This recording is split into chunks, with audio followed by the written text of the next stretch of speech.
हाँ, वंदे मातरम बंधुओं, कांग्रेस की जलेबी छन गई जिसे आप सब जानते हैं।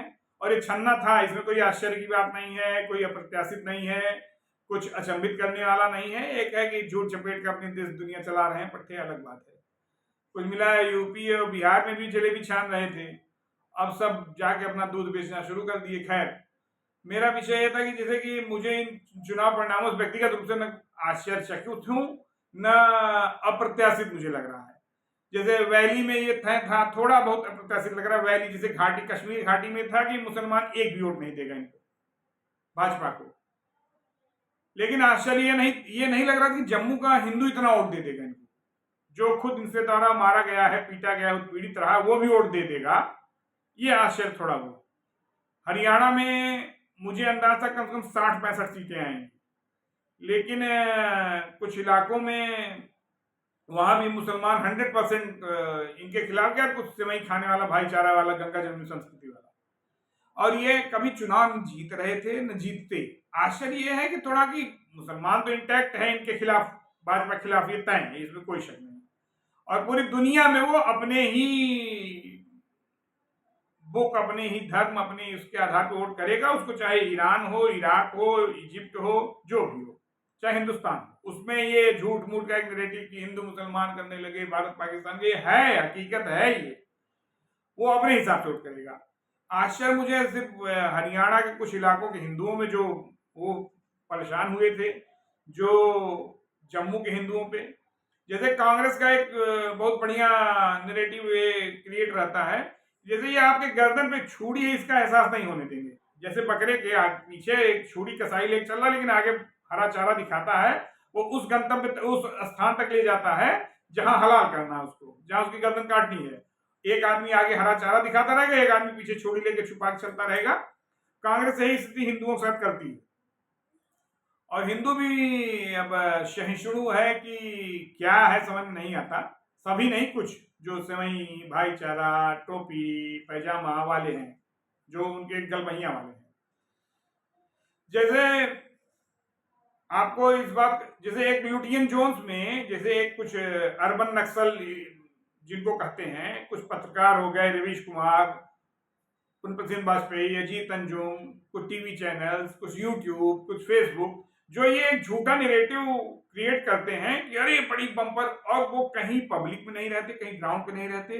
उनको सिर्फ ये लगता है कि चूंकि अब 2 बार सरकार बन गई, इसलिए एंटी इनकम्बेंसी होगी, तो झूठ का एक नैरेटिव फैलाना। और जब वो परिणाम उनके हिसाब से नहीं आए तो कहेंगे कि इलेक्शन कमीशन दोषी हो गया, ये दोषी हो गया, कुछ गड़बड़ हो गई। जम्मू में तो ठीक रहा, कश्मीर में गड़बड़ हो गया, कश्मीर में तो ठीक रहा, जम्मू में गड़बड़ हो गया, जम्मू कश्मीर में ठीक रहा, लेकिन हरियाणा में गड़बड़ हो गया। ये इसी तरह झूठ बोलेंगे। ये अभी झारखंड और महाराष्ट्र का भी चुनाव हारने जा रहे हैं, मैं अभी आपसे बता दे रहा हूँ। महाराष्ट्र में वीर सावरकर जी का मुद्दा बहुत लोगों के दिल पे लगा हुआ है, हालांकि लगा पूरे देश भर को, लेकिन वहां, और द्रौपदी मुर्मू जी का राष्ट्रपति बनना और उनको राष्ट्रपत्नी बोलना, ये भी अभी झारखंड के लोग नहीं भूले हैं। आदिवासी समाज तो एकदम नहीं भूला है। ये वहां का भी दोनों चुनाव हारने जा रहे हैं। और इनका हो सकता है कि झारखंड और महाराष्ट्र चुनाव आने के पहले पहले तक इनका गठबंधन ही टूट जाए, क्योंकि शिवसेना बोलना शुरू कर दिया। मसूद ने यहाँ कह दिया कि अखिलेश यादव किसी गैर यादव को मुख्यमंत्री और राष्ट्रीय अध्यक्ष बनावे, और इसी तरह किसी मुसलमान को मुख्यमंत्री उम्मीदवार घोषित करें। खैर, इनका नैरेटिव कभी काम, जैसे कि अगर इनके हिसाब से आ गए, इनके अफवाह में अगर लोग फंस गए, तब तो सब कुछ ठीक। इनके अफवाह में नहीं फंसे तो सब कुछ गड़बड़। और मुझे बहुत आश्चर्य और दुख है इस बात का। इन परिणामों से मैं व्यक्तिगत रूप से मुझे निराशा हुई है। मुझे कोई खुशी मनाने का कुछ ये नहीं कि जिस जम्मू कश्मीर में लोगों को रिजर्वेशन नहीं मिलता था, लोगों को कोई सरकारी सुविधा या गैर कोई भी, जैसे उनको सांस लेने का भी अधिकार नहीं था कि कब पता नहीं कौन आके गोली मार दे, उन लोगों ने जाके नेशनल कॉन्फ्रेंस और कांग्रेस गठबंधन को दिया। ये आश्चर्य, और मुझे तनिक ये चुनाव परिणाम आश्चर्यचकित कर रहे हैं। नाचर, हाँ ये है कि आनी मानी दोस्त नाचे चारों ओर, उसी तरह इन लोगों का है।